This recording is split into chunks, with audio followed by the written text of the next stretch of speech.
Hey everyone, how you doing? Back again today, doing another look at Final Cut Pro and WWDC. What happened yesterday? Oh, I got to turn this down, of course. So, we're going to talk about everything Final Cut Pro related and also about a bit about Big Sur, the new OS, Mac OS.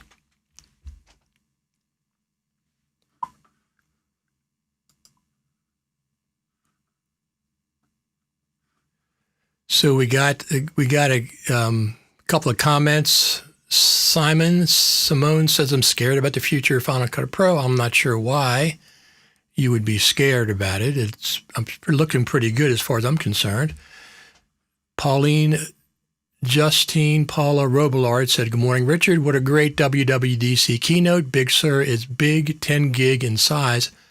You've already downloaded it? Justine, you've already downloaded Big Sur? Wow, that's incredible. That is a big size. Yeah, I was pretty impressed with the keynote in overall for sure. I have a couple of questions, though. I have a couple of questions of things they didn't say.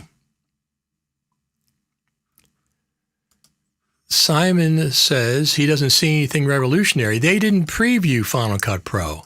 They just showed one single new feature that's coming. That's all. That was not a Final Cut Pro preview. That was just a single feature that they showed, the neural engine doing the cropping for you. Hopefully the afterburner for ProRes will be built into most Apple Silicon Macs. Well, maybe 10 years. Maybe 10 years it will be. Yes, second time. You mean you downloaded it twice, Justine? Is that what you mean? I have some clips I'm going to be playing from the keynote. That's one of the things I've got today. We had our initial reaction to the WWDC event yesterday. We had it on Final Cut Pro Radio, RTV Live. So let's see what's going on here. Just checking. Here we go, right there. Just checking a few things last minute. One of the things that we talked about. Hi from Cyprus. Hi, how you doing? That's the first time I think I've got somebody from Cyprus.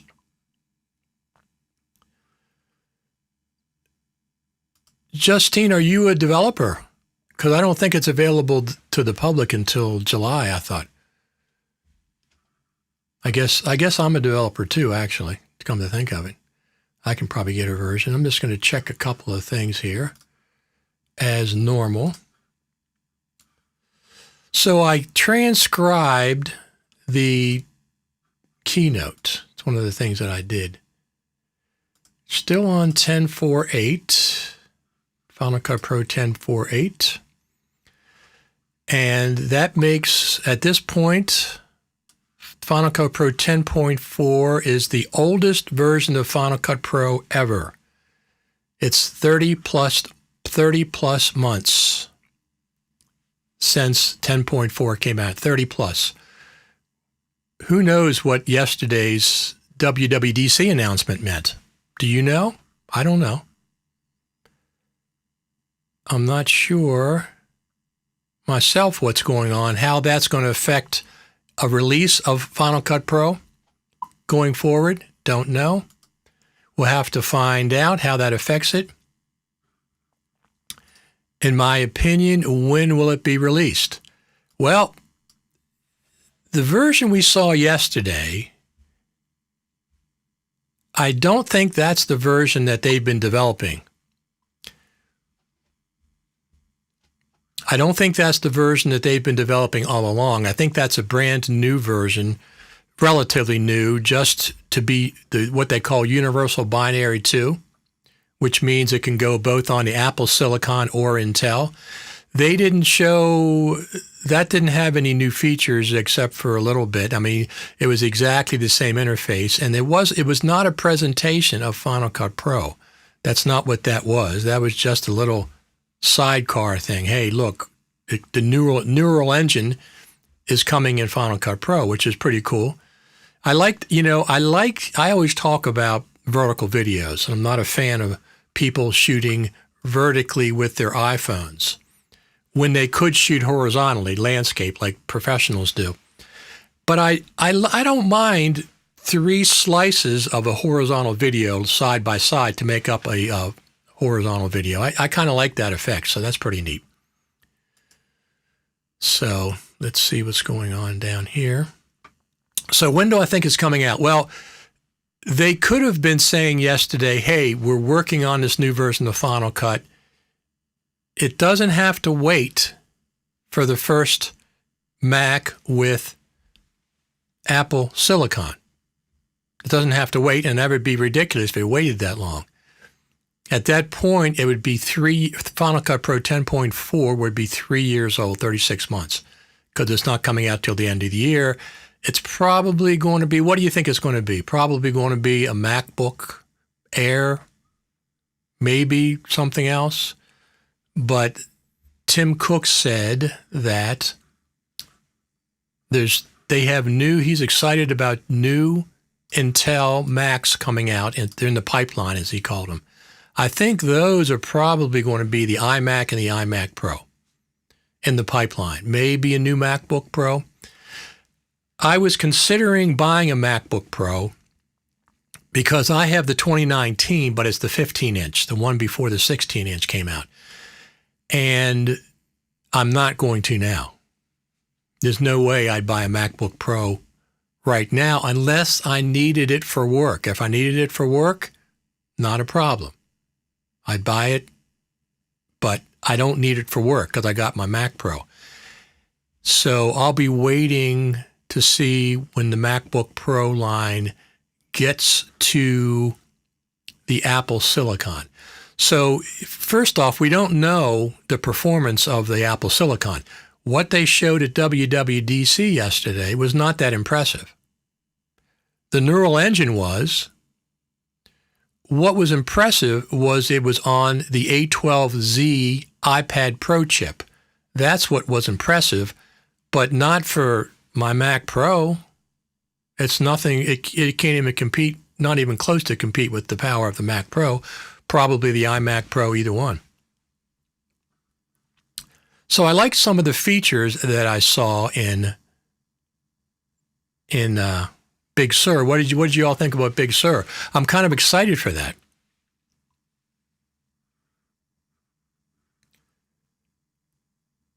So Justine says, surprised that 10.5 was not published after the keynote. Not sure if 10.5 is a new FCPX 11 or Big Sur or not. Well, those two things don't have to be the same. The next update to Final Cut Pro certainly could be 10.5. A new version, 11 could come out when Big Sur comes out.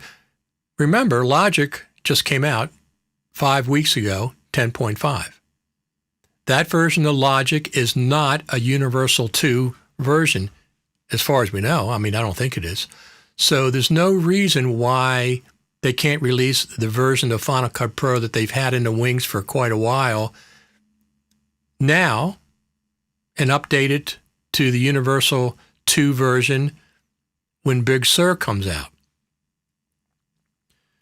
If they're going to make us wait all summer without a version of Final Cut Pro, that's going to be a long version. That's going to be the granddaddy of Final Cut Pro. It already is the granddaddy. It's 30 months, something like that. All right, let's check. Let's check on a couple of things here. Let me check. Let's see.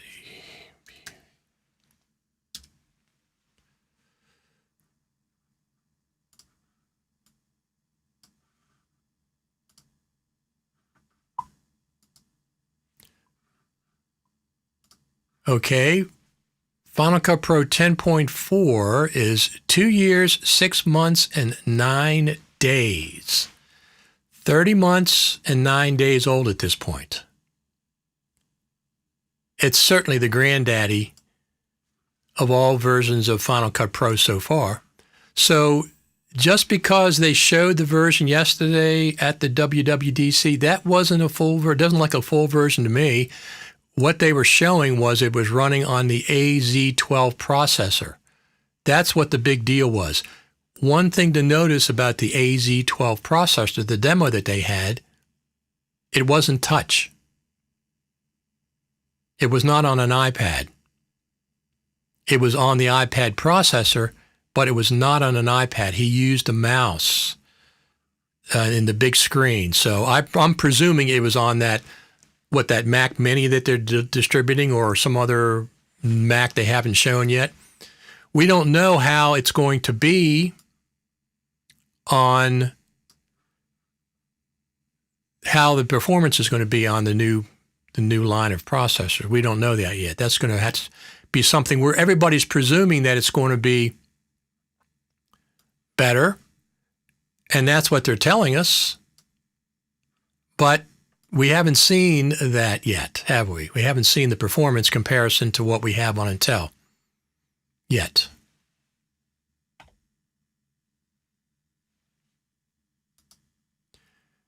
There's the backyard, the bird feeder at Final Cut Pro Radio HQ.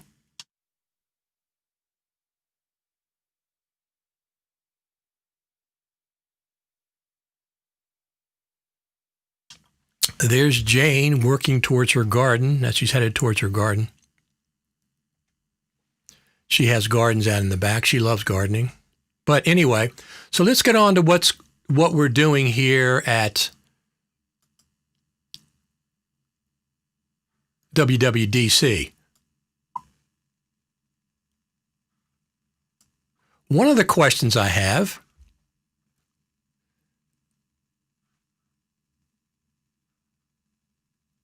so we have a couple more comments. Justine says, long summer is right. It comes with a pension plan. So Mac OS needs better folder previews. In Windows, you can see the name, same folders or videos in the folder icon. Didn't see that in Big Sur, sadly. That would be a nice feature for sure. So what's your guess regarding the next Final Cut Pro 10 update coming out? Well, my guess is they're going to release a version at some point between now and over the summer, and it'll have some feature updates. It'll tie us over until they get the other version running. The other version they showed yesterday was running on the A12Z chip. At this point, that's limited. It's not going to be as powerful as the version we have right now. It had the one neural engine thing, that's for sure. So let me just pull up this clip here that I have. I have a few clips. So one of the questions I had about yesterday,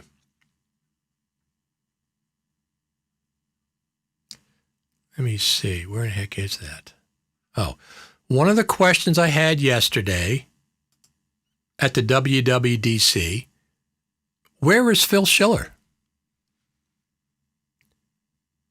Phil Schiller's, if I recall correctly, has always been at the WWDC events.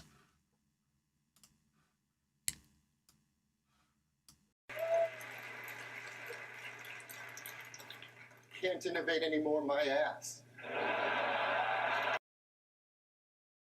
Where was that guy? I'm just curious. Anybody know? Make a comment. So what's my guess? My guess was changed yesterday a bit, but I'm not convinced that we're not going to see a version of Final Cut Pro coming out in the next week, 2 weeks, month or so. They may not, but I don't see, if they have a version that they've been working on with some new features, they couldn't give us something to work on over the summer. We'll have to see how that plays out. I mean, they certainly have an excuse now, don't they? They say, well, we're working on this. Well, 30 months, they're going to be 31 months soon. Let me get a drink here.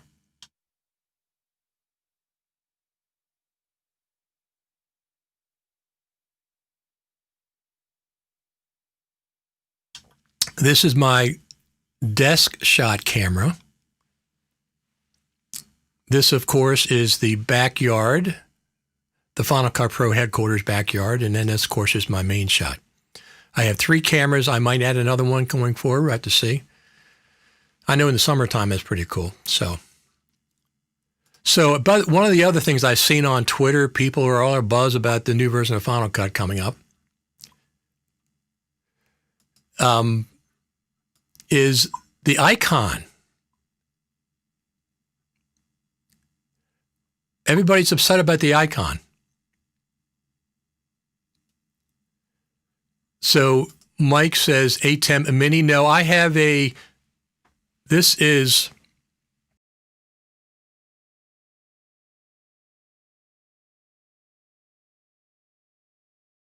a Stream Deck. This is how I switch scenes. I have 15 different scenes that I can switch. And I have a combination of wireless cameras and direct attached cameras. Combination of both of those. So we had this comment. My guess is for a 13-inch ARM MacBook Pro is A14X, processor 12 cores, better CPU than most newer Intel Macs, GPU similar to cheapest 16-inch MacBook Pro. So the switch over to these new processors, the A12Z, the A13, A14, whatever they're going to call it, they have some benefits and they have something that's not as powerful as the Xeon Intels that I have like in my Mac Pro. So it's a trade-off, but once again, I don't think the version of Final Cut they showed yesterday was the version that they have in development. I mean, I think they maybe have 2 versions, one for the ARM processors, for the Apple Silicon processors, and one for working on Intels. They've already said, Tim Cook has said, let me see if I have that even in here. I can bring it up. Tim Cook has said that, first off, he said a couple of things. Let me see. Let me see if I can bring that up. Here's one of the things that he said. And for the customers, we expect to ship our first Mac with Apple Silicon by the end of this year, and we expect the transition to take about 2 years. So, take about 2 years. The transition is going to take about 2 years. The first one's going to ship at the end of the year, and then they're going to have a transition for about 2 years. He also said, let me see what else. I got a couple of things that he said. He also said that they'll be developing for the Intel applications for years to come. So it's not going to it isn't like they're going to develop first off, the version of Final Cut coming forth is going to be universal too. It'll work on both Intel and the new Apple architecture. I don't think you're going to see Pro machines for Final Cut Pro until 2021, 2022, and that'll probably be the iMac or the iMac Pro, maybe a new MacBook Pro. And it'll still work on all the old Intels that are out there right now, so you don't have to worry about that.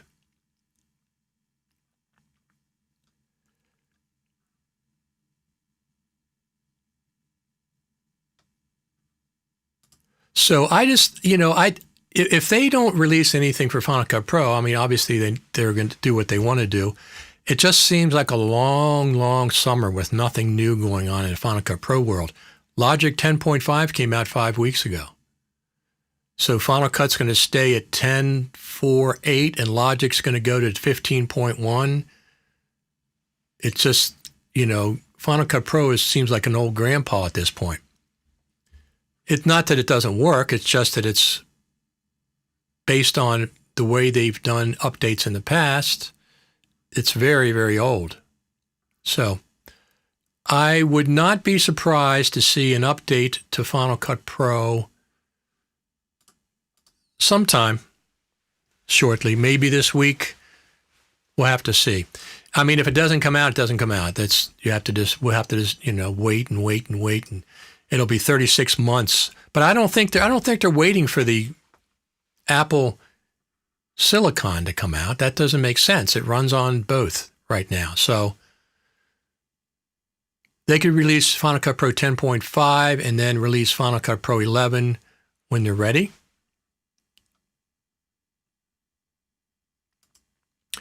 So Logic and Final Cut Pro user interfaces don't really match well with Big Sur. Why do you say that? I'm not clear.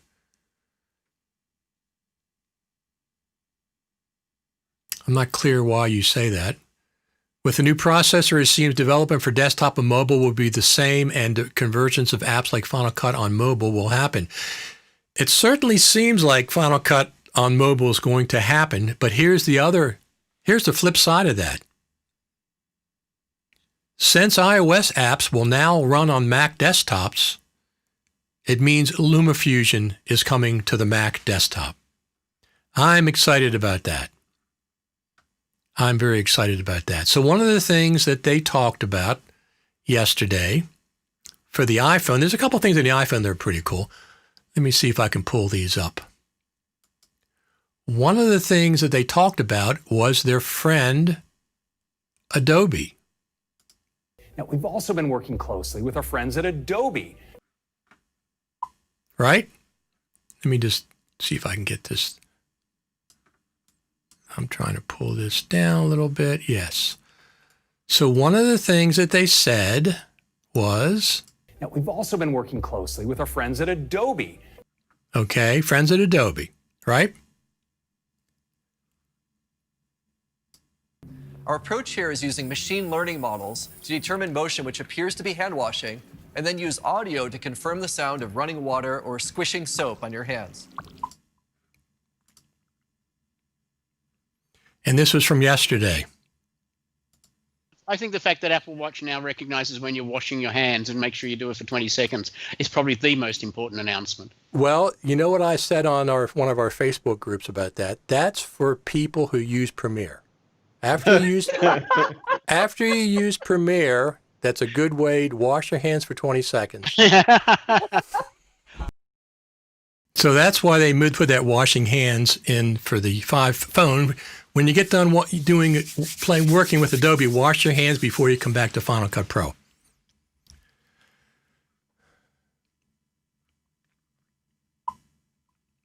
So we had a comment.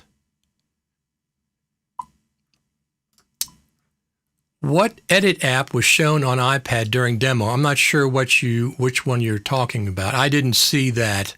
Wasn't paying attention. The style for Final Cut Pro and Logic user interface look like older Mac OS. Big Sur has a new style. That's one of the things I'm saying is that I don't think the version they showed, I don't think that's the version they've been working on for the last 30 plus months, Final Cut Pro, whatever the version, 10.5. I think that's a different version, parallel tracks perhaps. I mean, it just didn't seem, 3 tracks of 4K, so what? That's not, on an iPad Pro, yes. Yes, on an iPad Pro chip, yes. Not on my Mac Pro, not on MacBook Pros, not on iMac Pros. No, that's not that big a deal. So that's what I'm saying. I don't think that's the version that's coming out. The hand washing is cool.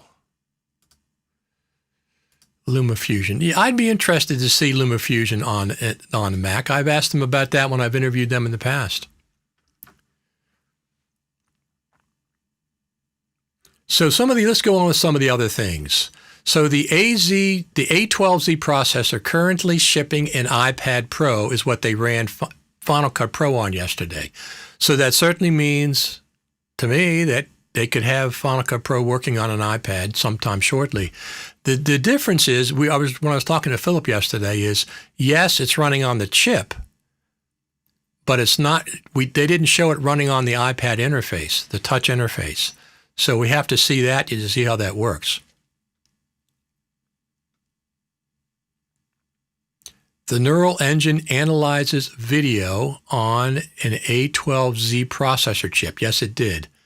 So I guess the system on a chip has both CPU and GPU on it. It has both.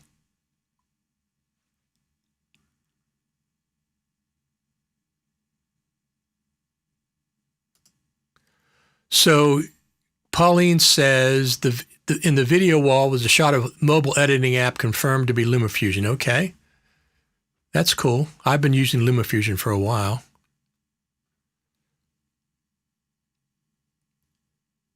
So it's one of the things that they said. They will run all of their apps on day one, even if they haven't finished updating. And that is because of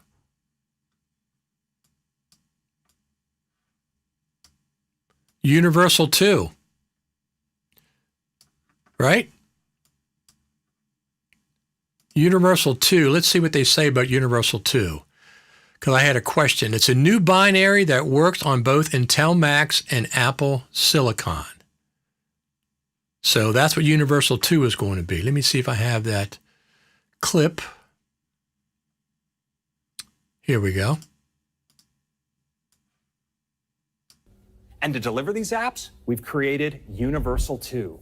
It's a new type of universal binary that works on both Intel-based Macs and Macs built on Apple Silicon. So that's what that is. Universal 2, it allows apps, and they said all their apps have been ported over to this new version.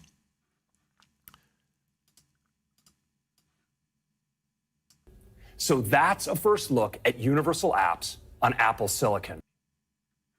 Universal apps on Apple Silicon. So they said all their apps are ported over now, all of them, including all the Pro apps, if I'm not mistaken.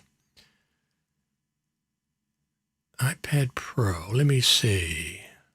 Well, here's what a clip I was meant to play. Here, we've updated all of our Apple apps, and they're running great. So they've updated all their Apple apps, and they're running great in Universal 2. That includes Final Cut Pro. That means Final Cut Pro, whatever version they have. If they've only developed a version for the Intel for like the last, say, 6 months, give us that. There's no harm in giving us that for right now. And then when they want to, like I said, I don't think Pro hardware is coming out for a year and a half to 2 years from now. I don't think we're not going to see a Mac Pro for sure. And I don't think we're going to see, 15, 16-inch MacBook Pros. And I don't think we're going to see iMac Pros for probably 2022. So give us something between now and then.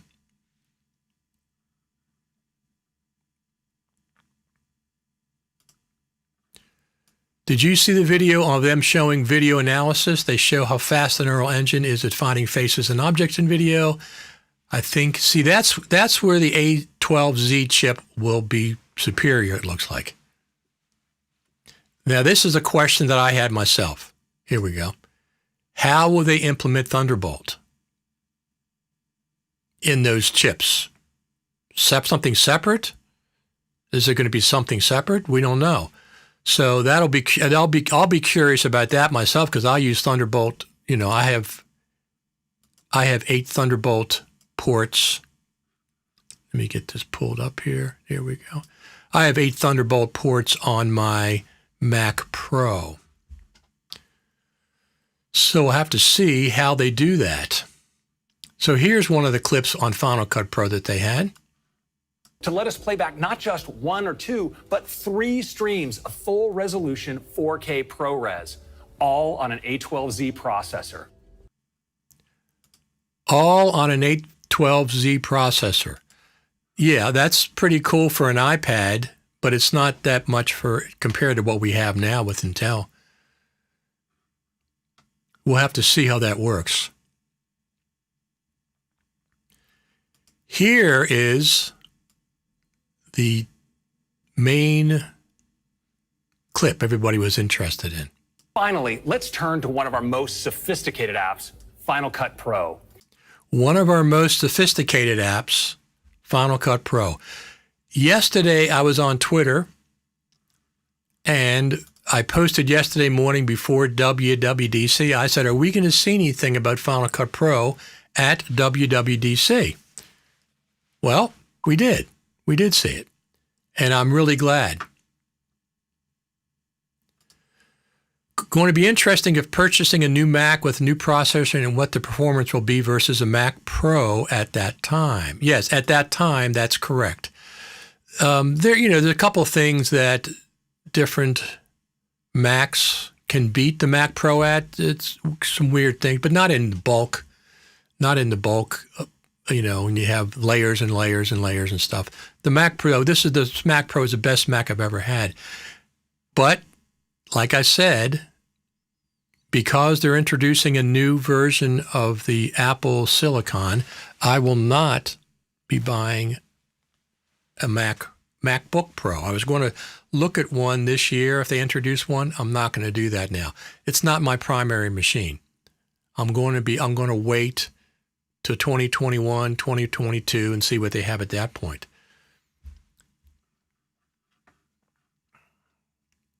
So one of the questions I have was Rosetta 2, right? They have Universal 2 and they have Rosetta 2. So Universal 2 is a new binary that works on both Intel Macs and Apple Silicon, right? Rosetta 2, if you remember the transitions from PowerPC to Intel, for a few years, apps could work on either one because of a translation app, whatever it is, translation layer called Rosetta. Well, Rosetta 2 automatically translates existing apps. So they run on Apple Silicon and Intel. So the existing apps, they're all on Intel. So the Rosetta 2 translates existing apps so they'll run on Apple Silicon. So that is interesting. It's supposed to be faster, more compatible, more powerful than the original Rosetta. Well, I hope so. That was years ago. Transparent to the user, and performance is amazing. Of course, that's Apple hyperbole. That's what that was. But we'll see. We'll see what happens. It certainly could be. It certainly could be. So what version of Final Cut do you think that was that they demoed? Do you think that's, if they're jumping the operating system to version 11, Big Sur is Mac OS 11. So they've left 10, they've left the X, right, for the operating system. Do you think the big version of Final Cut is going to be Final Cut 11 or Final Cut 10.5? And the reason I say that is because Logic was just updated to version 10.5, and it's not a Universal 2 application as far as we know, right? It's not.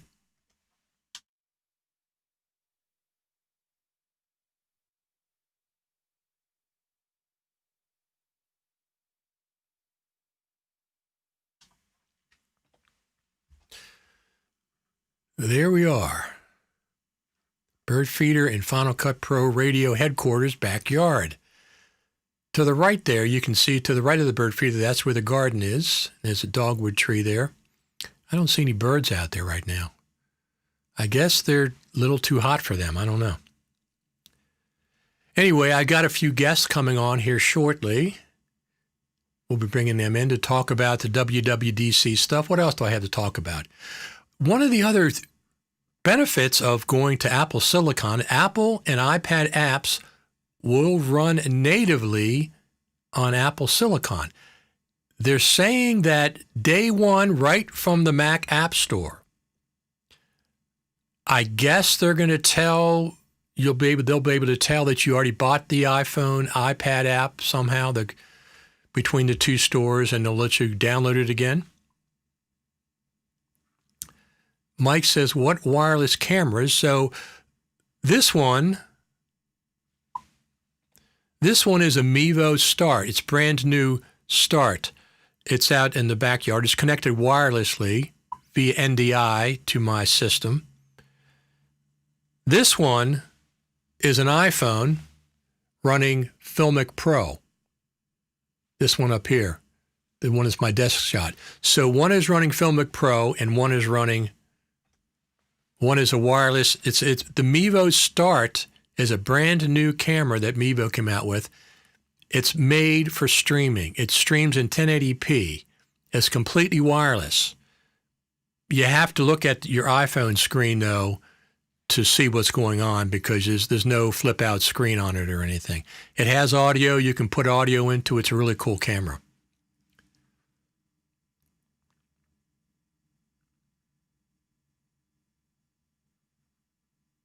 So a couple more comments here. Rosetta was generally pretty quick, depending on what you were doing. The Intel versions of everything came out so quick, though. I didn't use it. I think Apple Silicon will be the same. So that's true. I'm guessing Apple will move away using the X in their naming schemes, Final Cut Pro and Logic Pro.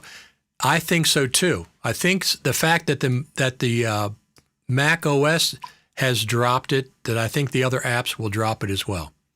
I agree with you. But I don't know. Bring it into the system. So the wireless camera, this camera is wireless coming in to Ecamm Live via NDI. It's through the wireless network. This camera that I'm running with Filmic Pro is wired. It's wired into my Mac Pro. And I can add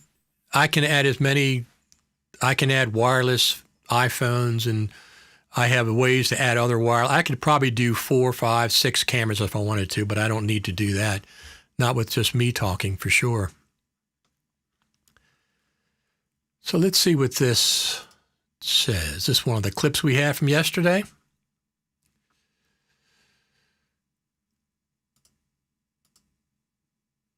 Let me see. Here we go. And what you see here is that we are running on our Apple development platform. This is a system built to support early development using the same A12Z processor currently shipping in iPad Pro. So currently shipping an iPad Pro, Apple development platform. Now you can get, if you're a developer, you can get, and that's the icon for Big Sur. If you're an Apple developer, you can get, well, you can apply for, I don't know if you can get it that easy, a Mac Mini with the new Apple Silicon in it. Now, one of the other things that they talked about was they've been working on Apple Silicon for 10 years, something like that. 10 years. That's a long time. Here's the comment they had about Rosetta 2. macOS Big Sur will include a new version of Rosetta, Rosetta 2.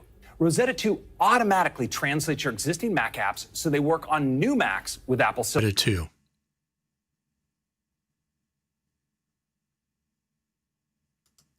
There was a screen with all the things they have to implement. Yes, there was. What is your streaming software you're using to host and run your streams? I use Ecamm Live. I'm a big fan of Ecamm Live. I've been using it for 18 months.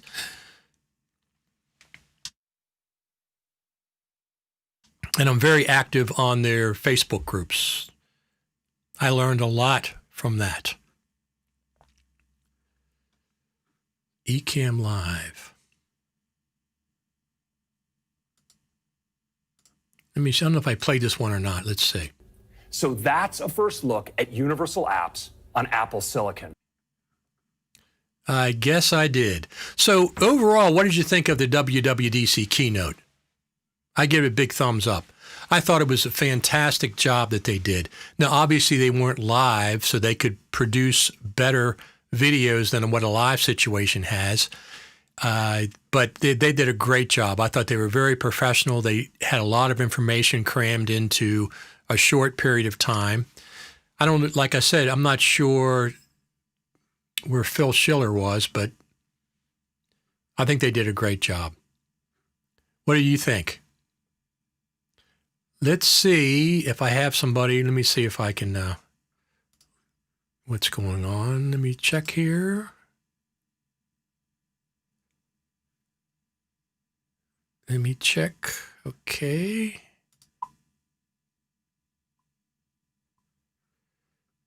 Yes, yes, yes.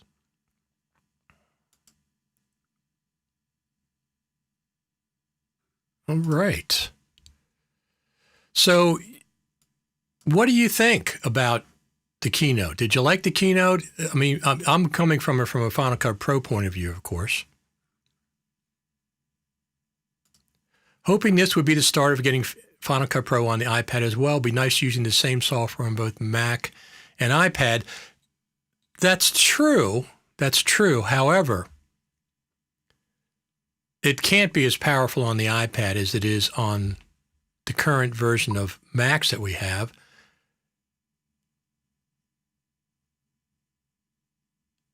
Because I have 1,000 plugins. How are they going to run those? They didn't talk about the plugins version of it. So here is the version. Here is the Mac Mini that they're doing.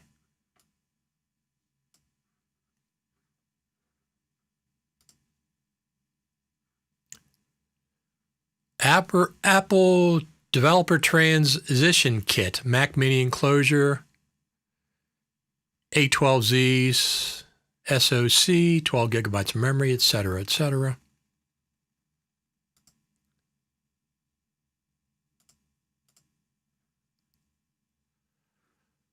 Plus Big Sur Developer Beta plus Xcode. So we'll see how that works.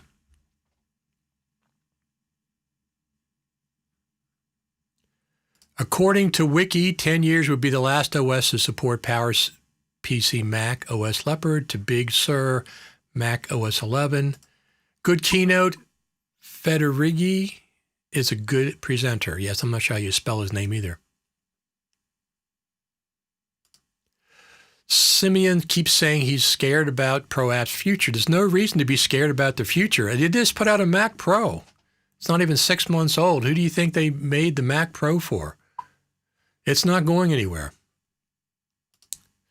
If you'd be in the situation of upgrading your current few years old MacBook Pro laptop, would you wait until the next gen Mac top comes out with this new processor? If that's your main machine, I'd wait as long as you could. But if you need a MacBook Pro right now, buy it. Final Cut Pro is going to run on it fine for years. Completely for years. I have a 2019 MacBook Pro that is not my main machine. So I really don't care about getting another one. I was going to get another one because I like to update them every so often, but I just don't really care about it. So I'll wait for a MacBook Pro. I will not get a new MacBook Pro. But then again, I do have a 2019 Mac Pro. So that's only 6 months old. So that's my main machine.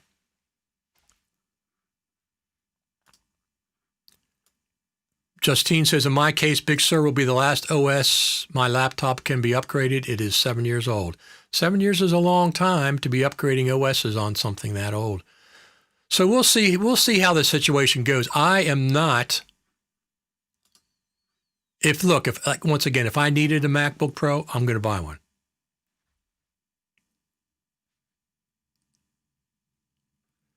If I needed a MacBook Pro, I would buy one.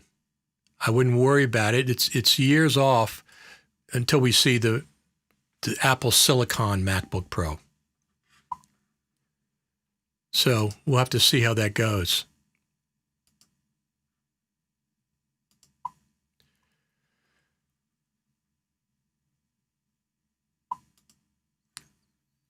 I watched the WWDC. Why are people scared for Final Cut Pro? Did I miss something? No, that's just, Joey, that's just one guy.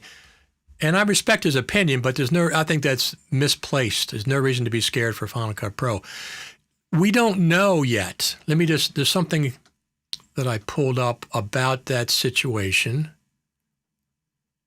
So they said the first Mac with Apple Silicon by the end of this year, but I don't think that's going to be a Pro machine. I'd be surprised if it is.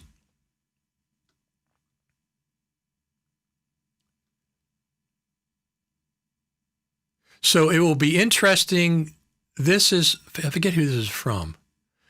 It will be interesting to see how the hardware H.264 encoding changes for the better or for the worse. Currently on the Mac, it's handled by the Intel QuickSync chip. Clearly, that's going away and being replaced by whatever chip iPhones use for it. Something else. So we have to find out. Like I said, they've been developing this for 10 years. And have you ever heard what kind of processor's in an iPhone? The clock speed or anything? I never have. My main machine is an iMac 2015, and I'm envious of the new Mac Pros. I'm not envious now with the new processor coming. Well, the iMac 2022, maybe later in 2021, but we don't know. Look, when the new processors come out, there's going to be comparisons. Which one, the Intel versus the new processor, the Intel versus the new processor. They might have different features, but the Xeon Intels that I got in the Mac Pro are going to be hard to beat with a little tiny iPad processor. Eventually, perhaps, but not for years. And the Final Cut Pro is going to run on Intel processors for years and years and years. It isn't going to just stop like that. So Eric Emmerich says, the new 16-inch seems a beast now with new graphics chip. I wouldn't hesitate if I was in the market. If you need it, get it. First off, you can always sell it. There's Apple hardware is completely fine for resale. It holds its value. Ben Bowser comes in. Hi, devil's advocate here. Hey, Ben, what's happening? All righty.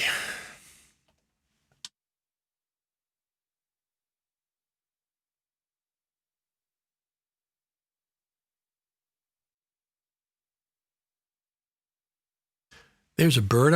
Is that a catbird or it's all gray? I always get the catbird and the mockingbird mixed up. There's a couple more birds.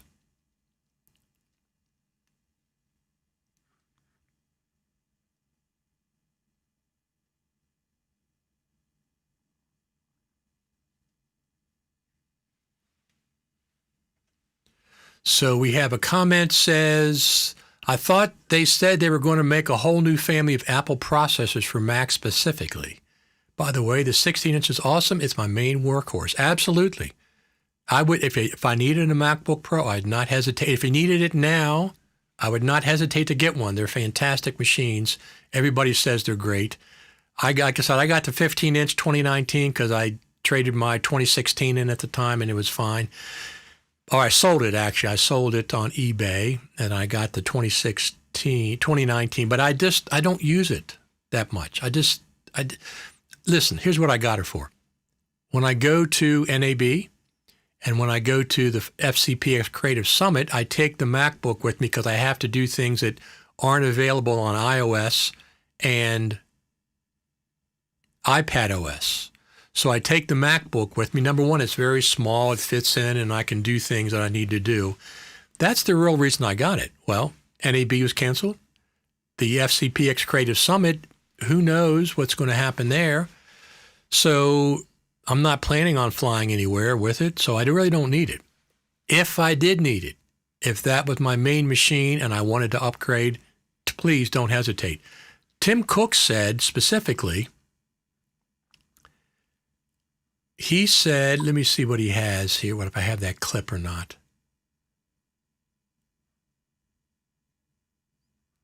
Two years. Let me see if this one is the right one.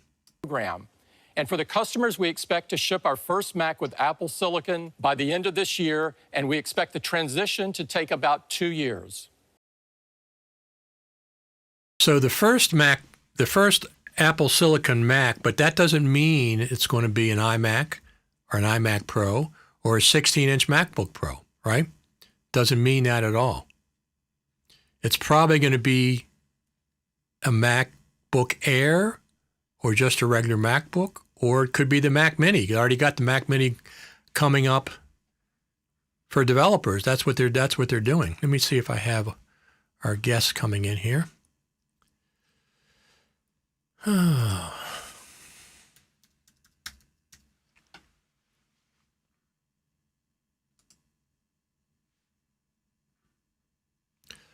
type him a message.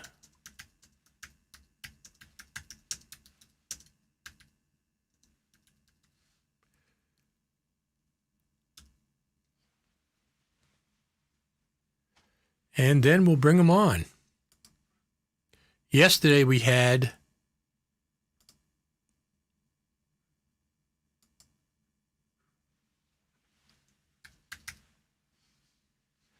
here we go. Let's bring them on.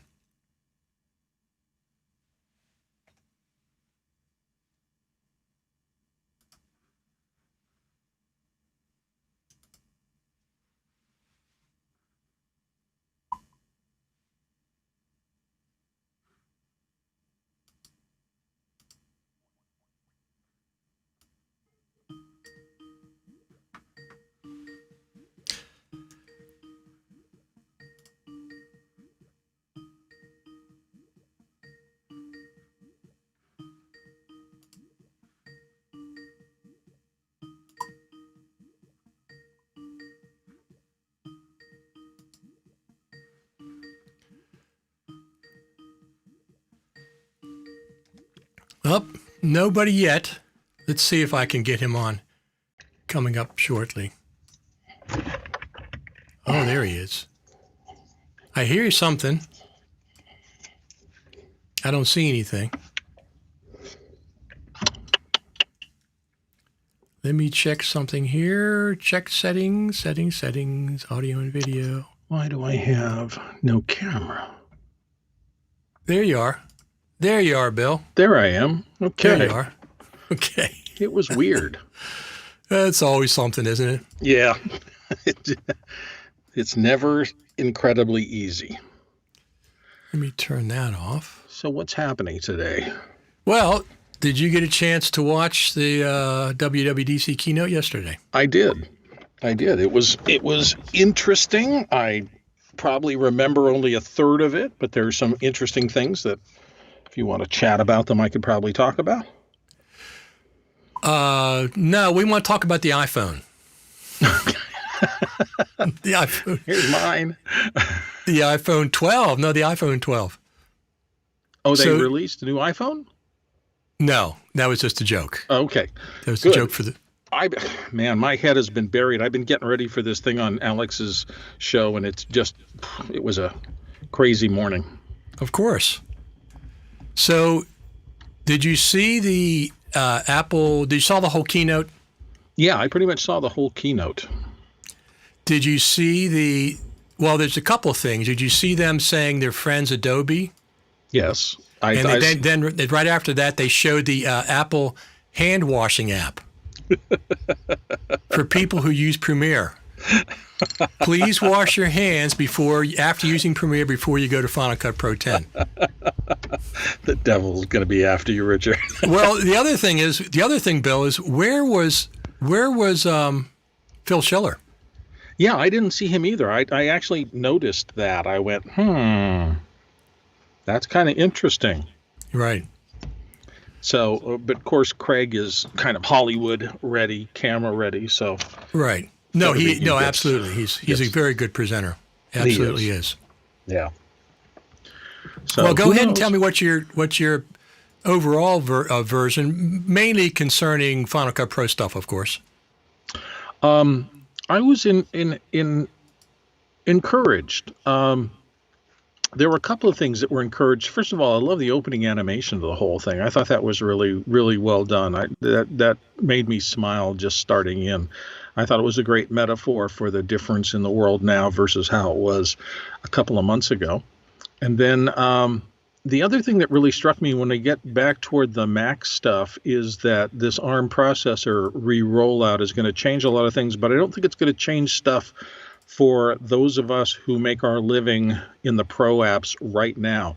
I would guess next 3 years, I'll probably be happy right where I am. And then at that point, if what I heard is correct, which is that it seems like they're going to put those new processors into modest machines first, Probably, yeah. Give those a chance. A more base model iMac and a more base model laptop. Not that they're going to be slouches, and with these new chips, they could be real fast on a lot of things. But their goal at first isn't to put the highest end chip in the highest end product, which I thought was kind of interesting.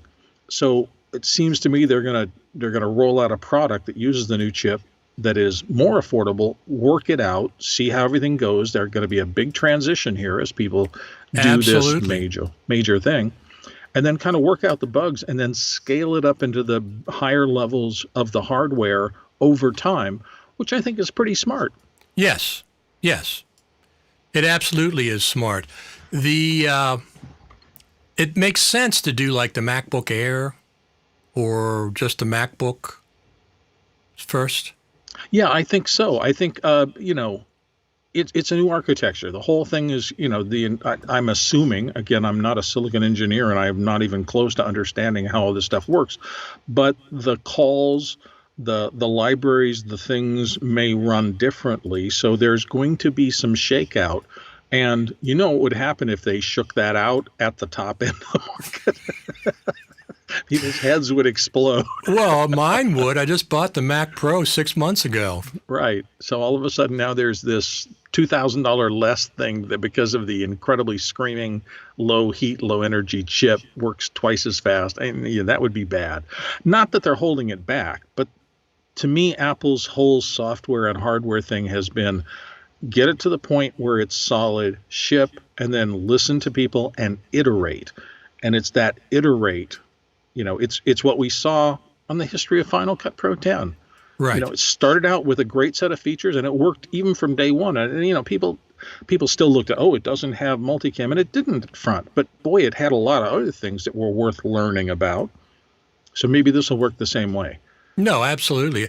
I was pretty excited about Big Sur too, the new Mac OS, much more than last year. Yeah. It has some pretty neat features that I'm interested in. So listen, the questions are going to be when we get a Pro machine with this new chip and see how it works. These chips have graphics on them, GPUs on them, and CPUs. I don't know how the onboard graphics going to compete with like the one I have in the Mac Pro. I don't see how it can. It doesn't mean they still can't have supplemental GPUs, right? Right. The question becomes, with what you have to do, Mr. Business Video Maker or Mr. Corporate Video Maker, as opposed to I'm a Maya 3D modeler that has to do 100 spaceships flying between planets. Where's the sweet spot? Where does the line? And I think this idea of these ARM processors extends the line out farther into more higher use categories, but it's still never going to be there. The people at the top end, it's never going to be enough. If you're doing virtual reality, and you're spending all your time in Unreal Engine and you've got 200 million polygons that you need to process every second, they're never going to be fast enough. So that's just how things are. That's the game that we're in now. I was waiting for the Apple espresso coffee beans. I missed that. I must have fallen asleep. Yeah. I will say the whole presentation, it was an interesting thing. I was in a watch party with some other technologically literate people from all over the world, and it was interesting. We were talking amongst ourselves because we were on a live Zoom chat, and so we were all chatting, and the presentation starts officially, and everybody stops talking, and I thought, well, okay, people will start commenting on it. Nobody commented. And then eventually I was looking over in the chat window and I thought, a couple of people are chatting. For the entire rest of the WWDC keynote and beyond, the entire chat that we were doing as individuals moved from voice to text. And I think that's a sign that the presentation as they crafted it moved so robustly and quickly along and was so engaging all the time that you didn't have much time in between things to chat with somebody else. So Right. you could keep absorbing content and write a note to somebody and comment on somebody while you listened, with a second, but we didn't talk over it. Right. So they said, Tim Cook said they'll have the first one out by the end of this year, which means December. Mm-hmm. If you get it before Christmas, you'll be lucky. And then it said they expect the entire transition to take 2 years. Now, is that 2 years from when the first one's released or 2 years from now? Well, he specifically said they were going to continue to ship regular non-ARM Macs, and Yes. they're going to sell them live through all of this. So, that's a sensible idea. This is not we're cutting this off today, and Right. Right. anything you invested in up to this point loses value. No, high-end machines are still going to be high-end machines. They'll do a lot of great work. This is going to be a slow shift, and I think we're all going to just have to get used to it. I think there are probably going to be aspects of it that are a little like the shift from 32-bit to 64-bit, which is also probably them knowing this was coming is probably also another reason why they deprecated 32-bit software and said in Catalina, you got to dump it. Right. They want screaming fast code to run on their new screaming fast processors that they're Right. now starting to manufacture themselves. Yes. And they've been doing it for 10 years. They probably got some more powerful versions of, rather than just they said it was the shipping version of the iPad Pro, the A12Z. Mm-hmm. Now the interesting thing is they showed Final Cut Pro running on it. It was a new version of Final Cut Pro, but the interface looked exactly the same. But they said it has the neural engine cropping thing, whatever.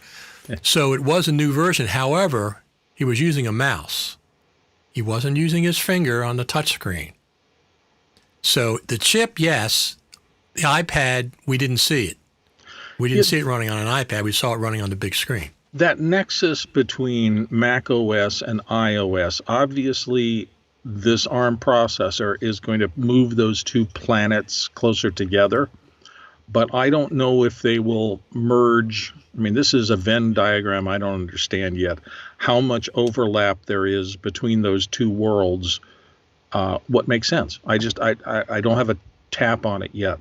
There will be some cross-pollination. I got to tell you that there are a lot of apps on my phone that I would like to use on my desktop. Very interesting point. So I wasn't really expecting that, but I welcome that. Sure. And one of the main things is LumaFusion. Mm-hmm.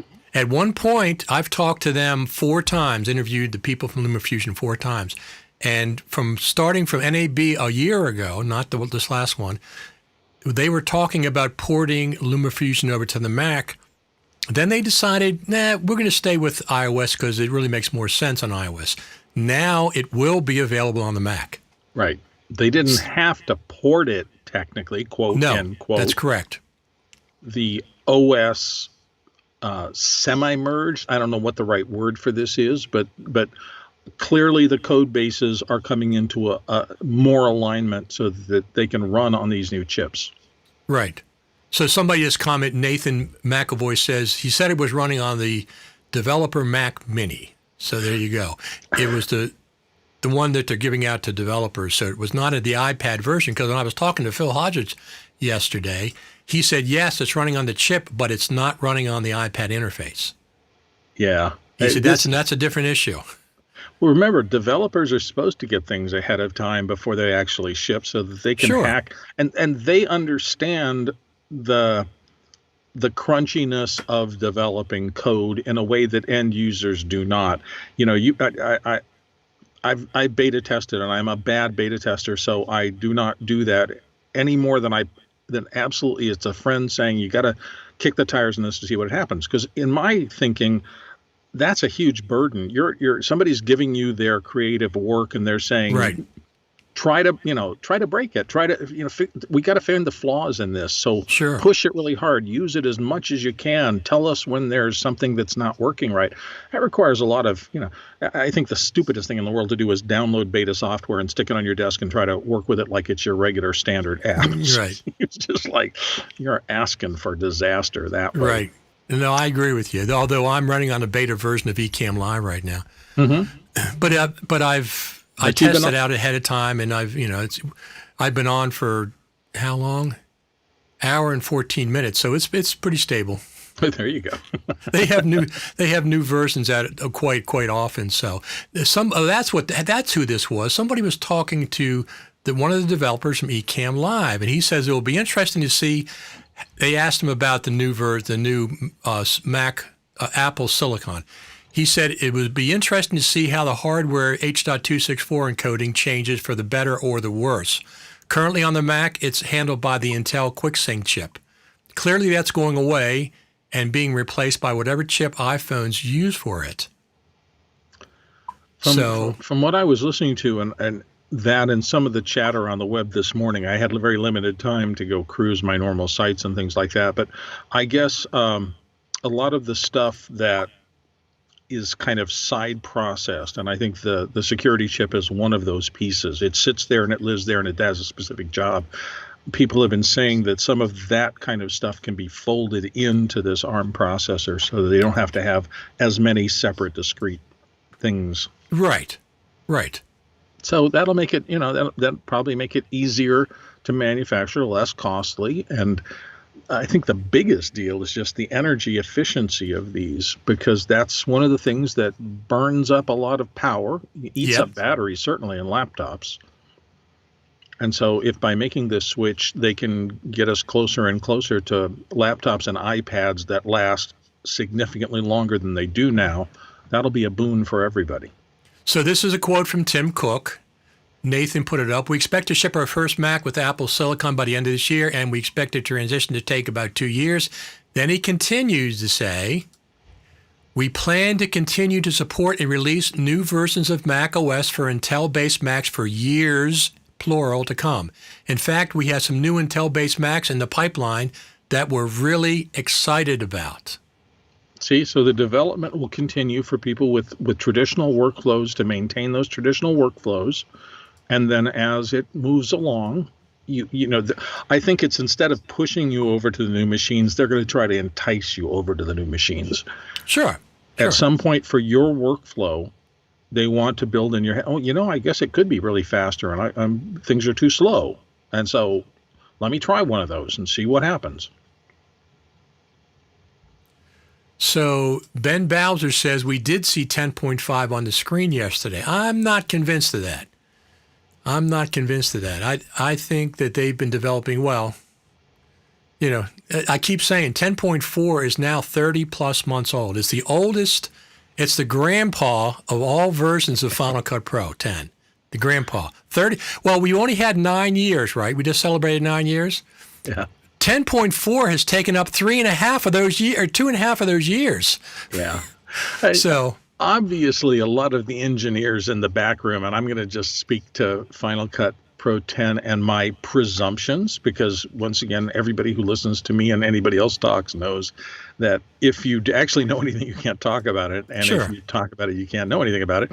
But obviously, the 32-bit to 64-bit Catalina refresh of the code in Final Cut Pro 10 was a big deal. Yep. Now we learn in hindsight that almost in parallel, they were working on the end of a code base for this processor class, the Intel processors, and a movement to a silicon design that Apple knew, it's Apple's, they're inventing it, but it's still in prototype stage, which means there's surely a lot of rewriting of the software to do. So you can just imagine that a chunk of the team working on Final Cut had to be head down getting ready for these tectonic shifts in operating system and processor. Right. So they weren't just playing ping pong. The things that, to me, if I was running a company, I would have a Final Cut Pro team. I would have a team that works on apps on the iPad and the iPhone, and I'd have a Metal 2 team and a transition team. It wouldn't just be one single team working with Final Cut Pro to get it to the chip and Metal 2. It would be segments that you'd pull from different places to work on these projects in combination. That's what I would think would be happening. Not just the Final Cut Pro team is working on all these things, Metal 2, porting over to Apple Silicon, working on the iPad version, blah, blah, blah. They work with different groups, and they maybe pull from a group. In an ideal world, I think that makes perfect sense, and I would agree with you. I just wonder, though, whether what you're describing is an increase in bureaucracy, right? Because if you have separate pods working on that many separate things, then all of a sudden you got more meetings. You've got more, who's the product manager of this, and they got to talk to the product manager of that, and what do we take into the team? Oh, that's your team, and they're doing this and that. You know, it's this conundrum of Apple has grown big, and they are a large corporate entity, but I think that they try to maintain some, increasingly difficult, of that original idea of, you know, these Mac guys are getting, here are the Apple II guys, these Mac guys are going to go off in the corner and it's the pirate building and they're going to do their own thing over here. And when they get it to the point, they're going to present it to everybody. But you can't do that when you've got this huge suite of mature products and operations, and that, you know, let's say we get some tap into your phone from Final Cut, whatever that might look like, whether it's a LumaFusion, Hop, or who knows. When you do that, suddenly you're impacting the phone ecosystem. That is a massive business. And boy, if you mess something up and take down phones, the entire world will burn your house down. Well, that's very true, but you have to when I'm talking about these separate groups, Apple took, was it Charlie Rose inside the Apple corporate a couple years ago? Mm-hmm. 800 people working on just the Apple iPhone. I have heard statistics like that in the past, and a piece of it seems perfectly rational because the amount of money that generates, and having a fabulous phone. I'm shocked at how much. Oh, I am too. We depend on these things, and they just work mostly all the time. 24/7, 365. You say, I'm going to call somebody, it calls somebody, but then you say, I want to look up, Mother Teresa's parents' name. And you go, I can do that right in my pocket. It's astonishing. It's absolutely true. The one good thing about not going to NAB this year, I took that money that I had set aside for the iPhone 12. There you go. I put it right in the bank, put it in my iPhone 12 account. Now, I won't get one unless there's an improvement in video recording. That's the only thing that incentivizes me to get a new phone. I don't need one if it doesn't have better video recording, not photography, not, I don't even care about 5G. I care about video recording. So if they improve that substantially, whatever way they will, new lenses or whatever. Yeah. It's increasingly difficult. These things are all so good, and trying to figure out the refresh rate of some of these things is difficult.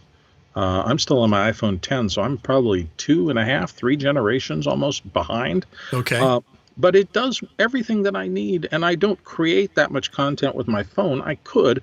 I do love the pictures, and I'm getting increasing, because those engineers are in there tweaking things constantly. And every time your phone is home and gets a little update, it seems to me, hey, was that good before?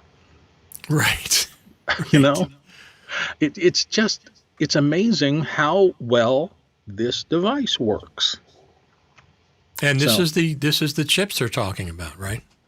Right. Well, the phone it's a combination. Yes, it is the chips. Yes, it is those A12 or 10 or 11, whatever Bionic version you have in your phone, but it's also iOS, and it's also their hardware manufacturing prowess.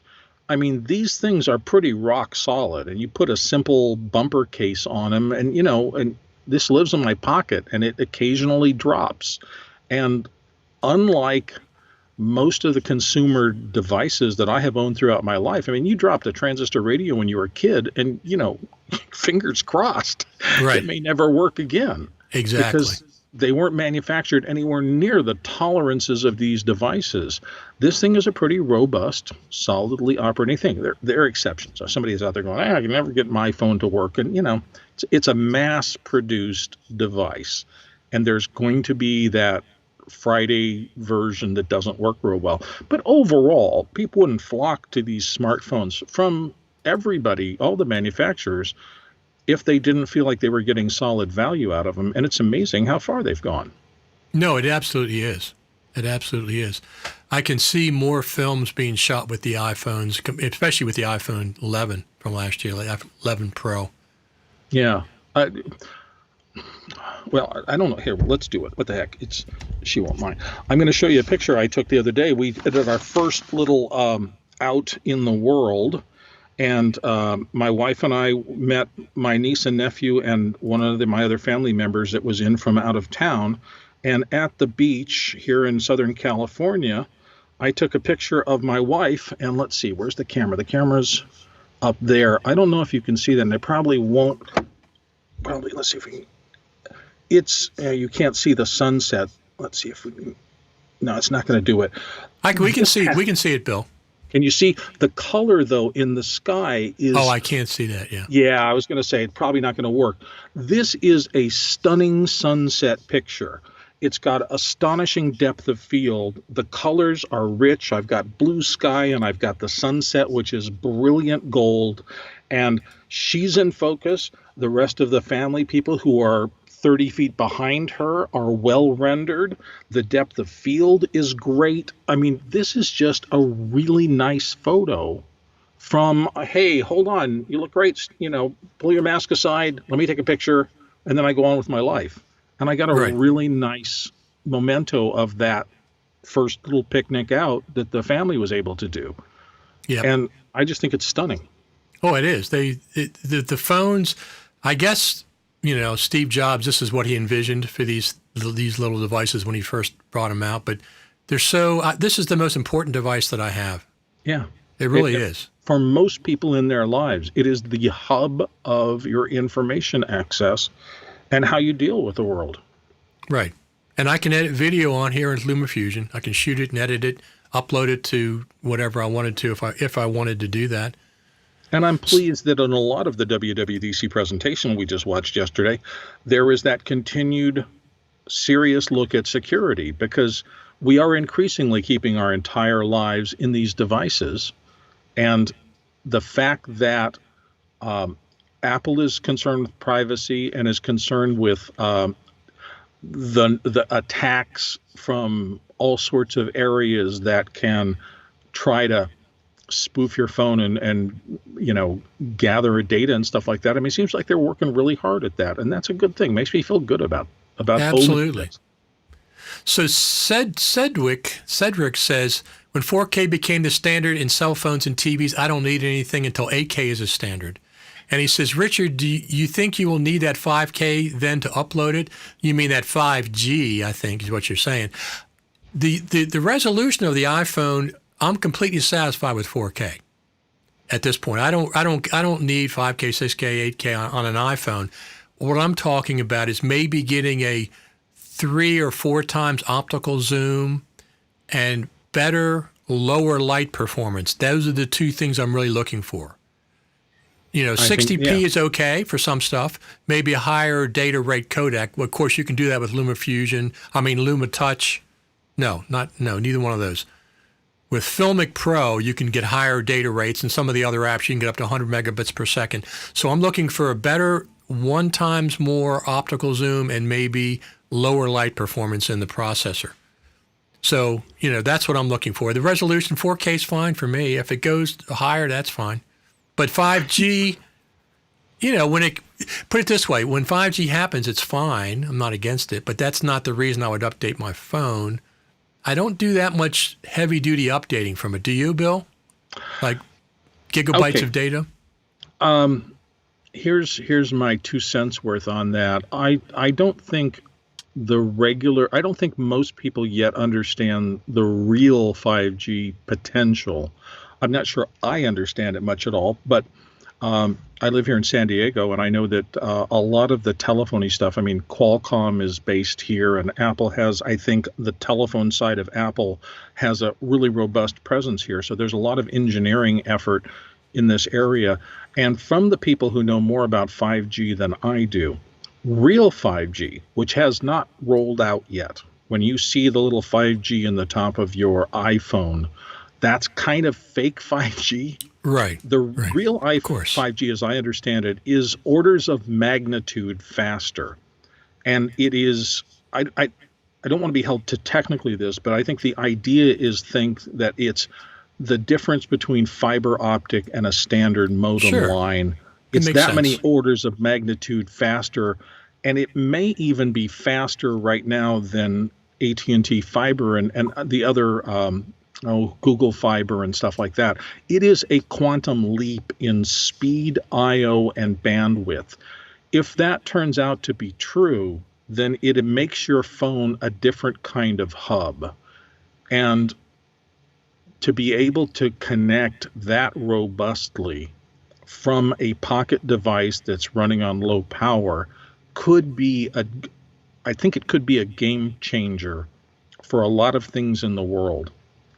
And I don't understand most of it. I haven't even dreamed through them. I'm not sure I'm smart enough to be able to dream through them.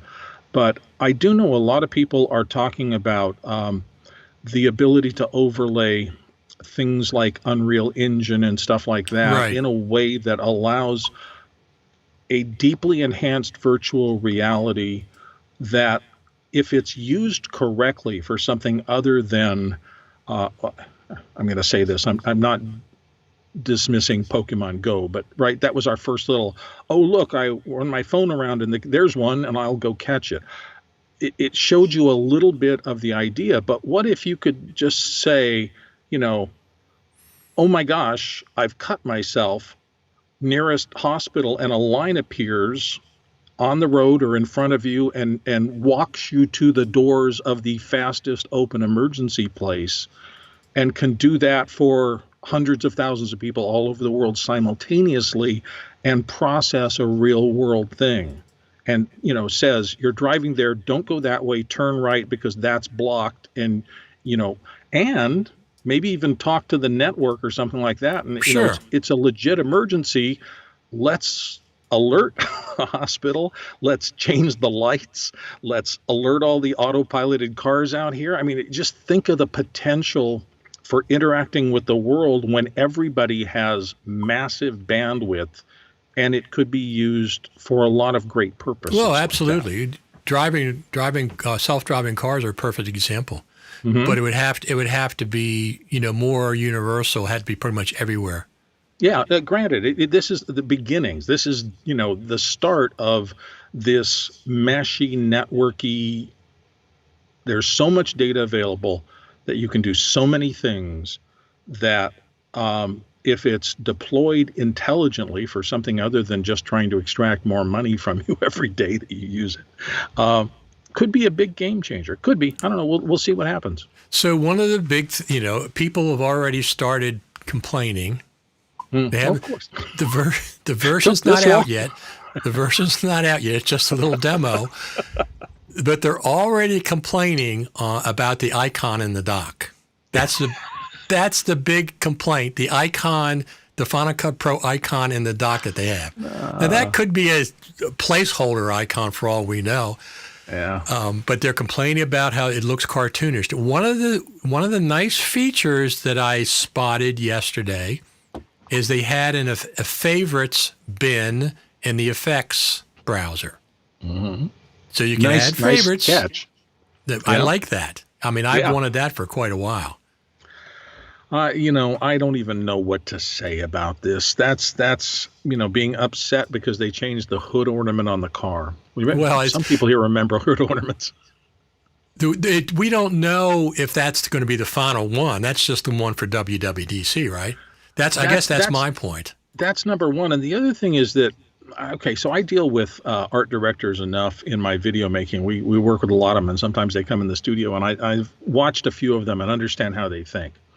They never do anything by itself. They're looking at how it fits into a universe, a design language, and and they often set up a set of rules in advance. So those aspects that to you trigger cartoonishness, and maybe that has to do with depth or simplification or color or whatever, you may find out in the longer run that the design teams and the lead designers had reasons for those things. Maybe, maybe it's that same thing as we do type, and if I decide to do white type, the background's black right now and it works great, but then the guy moves over and there's a black, furniture behind them and we can't see the name anymore. Right. And so design and all those ideas work in environments, and they have to be tested against a whole bunch of circumstances and situations. And so until we see the final thing, I'm just going to withhold. I don't know if it's good design or bad design because I've not used the product. Well, exactly. I mean, we saw 2 or 3 things. We saw the icon. We saw that they had favorites in the effects browser. Then we saw the neural engine doing the keeping the video centered when it chopped a horizontal video into vertical slices. That's the only thing we saw. That's not enough for an update. The update better have a lot more than just those 3 things. Who knows? I just, same thing I've said before, though. I'm about to go back in and work on deadlines. The client's going to be here about 2:00, and we worked very closely, and we figured out a way to socially distance and put ourselves in this thing. But when they get here, the only thing I know for sure is that Final Cut 10 is going to work for me. It's going to work solid. We will bounce back and forth between 2 or 3 projects, and we will have to execute. I will have to execute a lot of ideas being tossed at me from the people behind me. And I'm expecting what it's done the last 10 times I've had to do that, which is it just to work.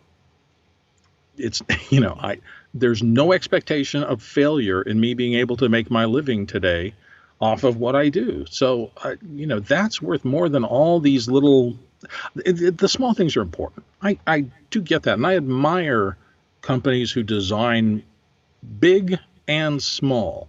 And Apple's been notorious for sweating those kind of details. But right now, the tool is really working for me. So I'm giving everything and everybody around it a pass as long as that keeps going. No, absolutely. Absolutely. So are there going to be any live events like NAB or the Creative Summit in 2021, do you think, where we actually go there rather than virtual? I don't know. There's so many aspects to that question. I mean, this is, the United States is not doing particularly well in terms of suppressing the virus spread right now. So unfortunately, is there possibilities? Absolutely.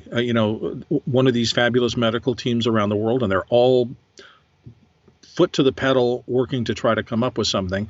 I think if they can get an antivirus vaccine or something that is that really does change the calculation of if you're in a circumstance where you pick this up, it becomes less of a burden. Particularly, and I'm not an expert in any of this, but particularly that aspect of it, I think, that troubles everybody, which is the asymptomatic spread. You don't even know you have it, and you're tossing it around to other people. That's what's keeping me from going out very much. Right, exactly. Well, that's the thing is I'm worried about the airplane ride more than anything. It's being anything. Closed into a little cabin with the same air for 5 hours. It doesn't.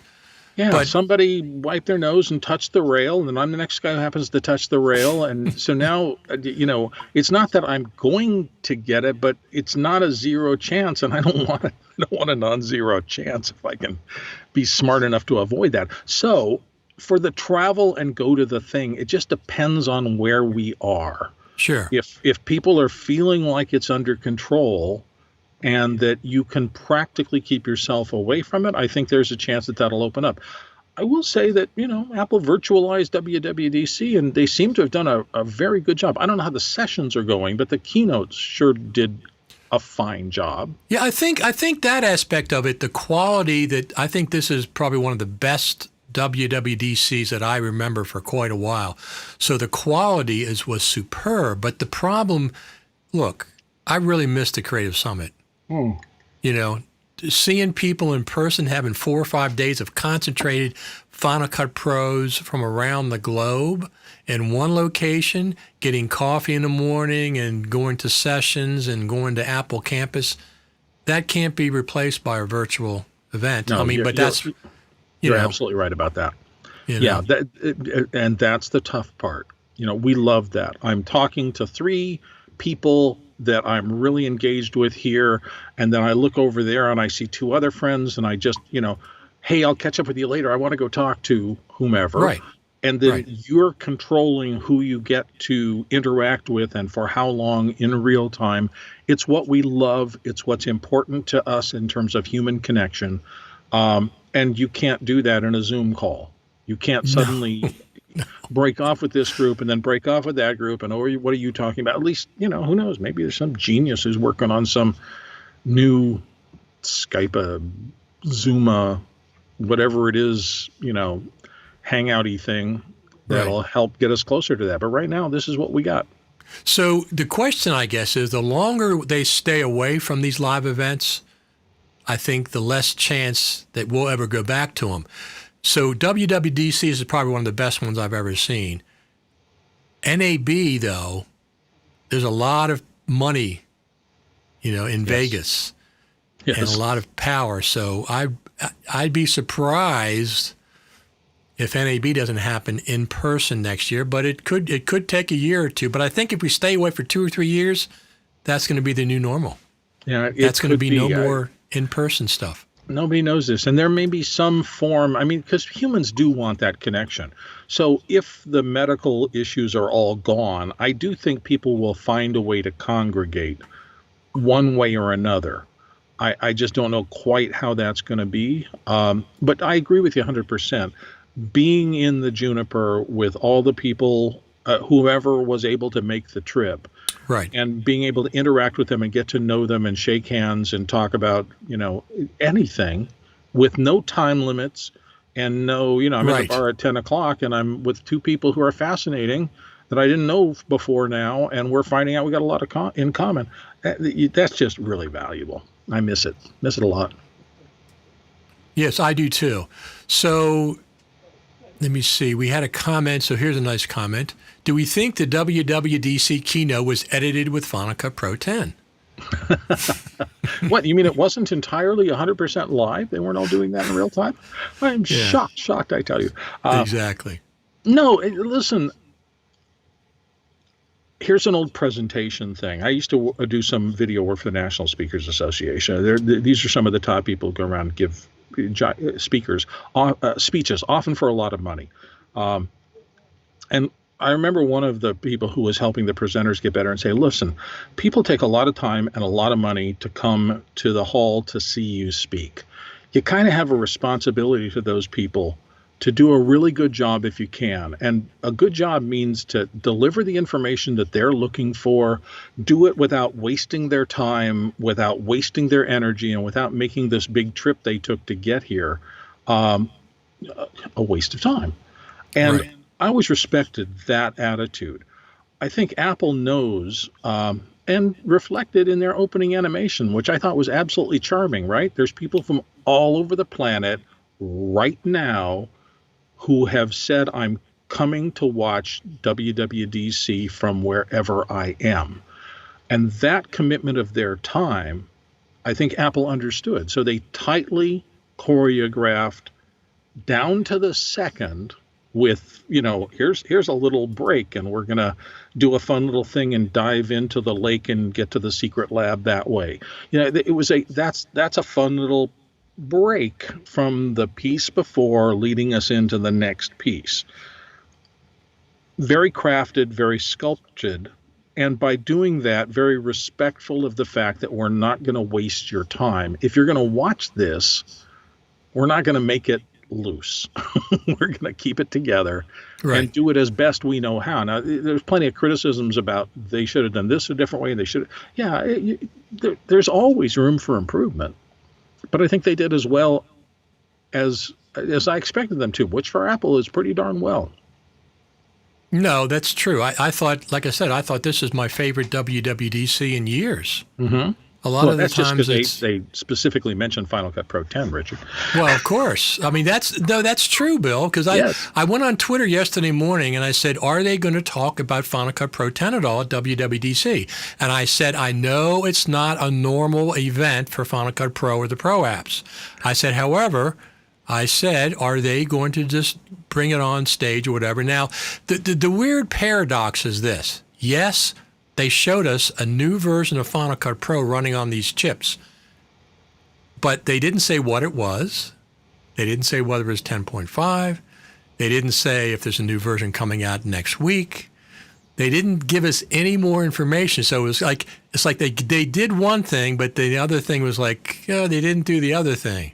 Yeah. Listen, it got on stage, and I think in part, this is my presumption, it got on stage because the world has changed, right? You got all these people who were editors who were in shops. All of a sudden, they're pushed home.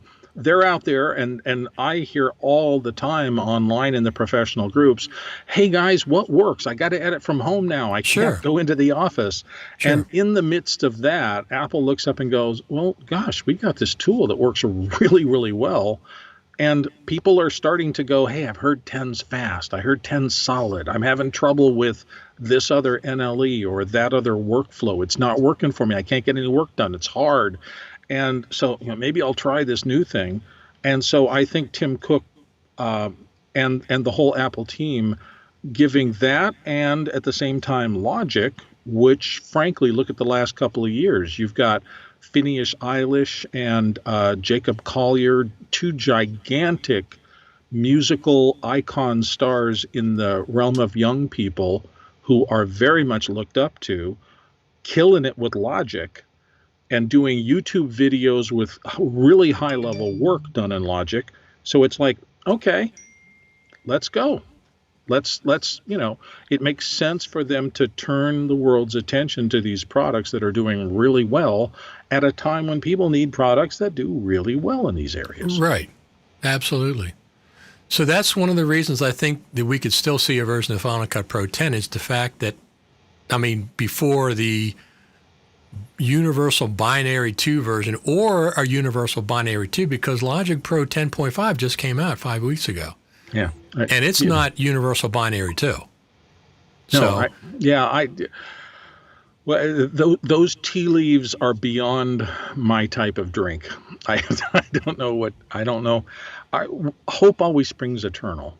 And whatever they do, I just hope it doesn't break what's already great, and that it would be great if it was one of the things that are minor pain points for me, Hey, look at that. They put in really robust keyframing things. That's awesome. I'm all in.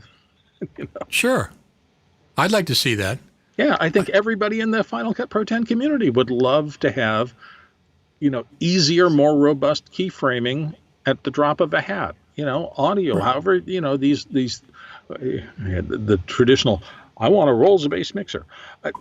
All those things, people know that we want them. And it's just a question of how does that fit in with what Apple's going to do?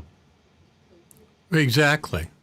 So we had a comment that said Apple might have changed the release date of the new FCP due to working from home, put more features in it to support that. Yes, but they can always release an update.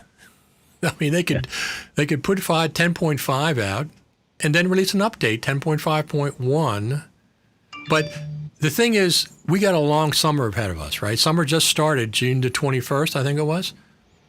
So we have a long summer. Give us something to work with over the summer, something nice that we can talk about. Think about it. That something like the Favorites bin in the effects browser is really cool. Something like having default things stick. So I don't have to go in every time and change the keyframing from that. What is that? What do they do with that motion keyframe that has this S motion curves. path they put in every time? And I have to go back in every single time for the last 9 years and change that to linear. Why can't I just save the linear version as a default? Yeah. I don't want your silly little S curve. It slows down and takes a picture out of the frame and back in again. You know what I mean? That seems like, come on, make that a default. Can I make that a default, please? Linear? I know. There will always be something. Sadly, it's 9:57, and I've got a 10 o'clock session in the house, so I have to 86. It's been really fun to show up. Thank you for asking again. Absolutely. We'll keep our fingers crossed. I mean, this was a nice move forward. The WWDC had moments where the world saw Final Cut Pro 10 and Logic, the Pro apps, and in the context of these are the newest things coming, and these are going to be one of the first tools that you'll be able to touch under the new thing. That, I think, is pretty powerful as a positive for people considering the editor that we enjoy so much as their choice. Well, we got two big things this year. We got Final Cut Pro and Logic mentioned on the Apple earnings call, and we got Final Cut Pro and Logic mentioned at WWDC. Absolutely. Those are brand new events. It was a good year for 10 in that respect. Yeah, absolutely. All right, I got to sneak out, Richard. You take care of yourself. Have a good rest of the show. You too. Bye-bye. Talk to you later. Mm-hmm.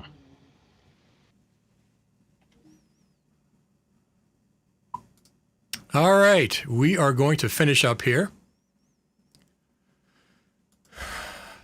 Ben Balzer says, compressor does not wash my car. I hate compressor. I understand. If you hate compressor. Of course, he's just joking. But we're gonna go ahead and I think we're done here for today. It's exciting times, Final Cut, regardless of what they do, whether they update it. I just like to see them update it this summer so we have something cool to work with over the summertime, the new version, whatever it is. I don't see any real reasons. So two things on the FCPX screen that were not in the current version. Right, I understand they showed us a new version because they even said this has the neural engine, whatever, cropping, framing thing. So I know it's a new version, but I don't think that's I think there's more in a new version than just a couple of things that we saw, obviously. I mean, that's not a surprise, is it? I don't think so. Good conversation, Richard. Thanks for doing these. Absolutely, Ben. We'll get you on one of these, and as we talked about, talking about the FCPX training. Thank you, Robert. Any other questions or comments about WWDC before I sign off here for the day? I've enjoyed doing both of these. We had Serena Catania on yesterday. We had Phil Hodgetts and my friend, co-editor for Off the Tracks, Brad Olson, yesterday. We talked about it. So he says, I'm curious if neural engine features will be available somehow with non-ARM based processors. Good question. I would probably say probably not.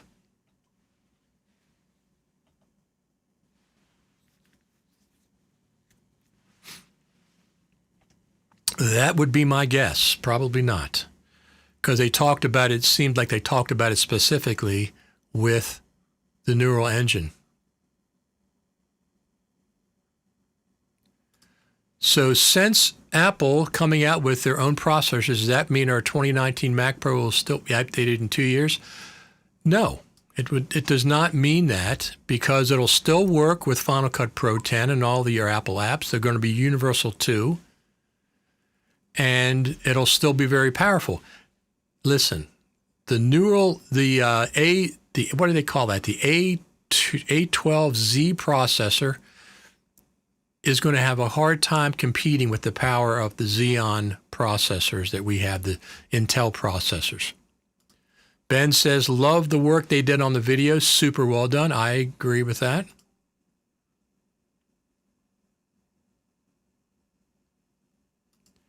They should really dive into some AI features using Intel. Yes, they should. Absolutely should. All right, everyone. I think that's going to be about it for today. If you have any other questions before I sign off here for the day, I'm going to go get some lunch as we have a beautiful day outside. Oh, the camera's off. Interesting. Is it on? Oh, it's still there. There we go. Beautiful day outside, backyard.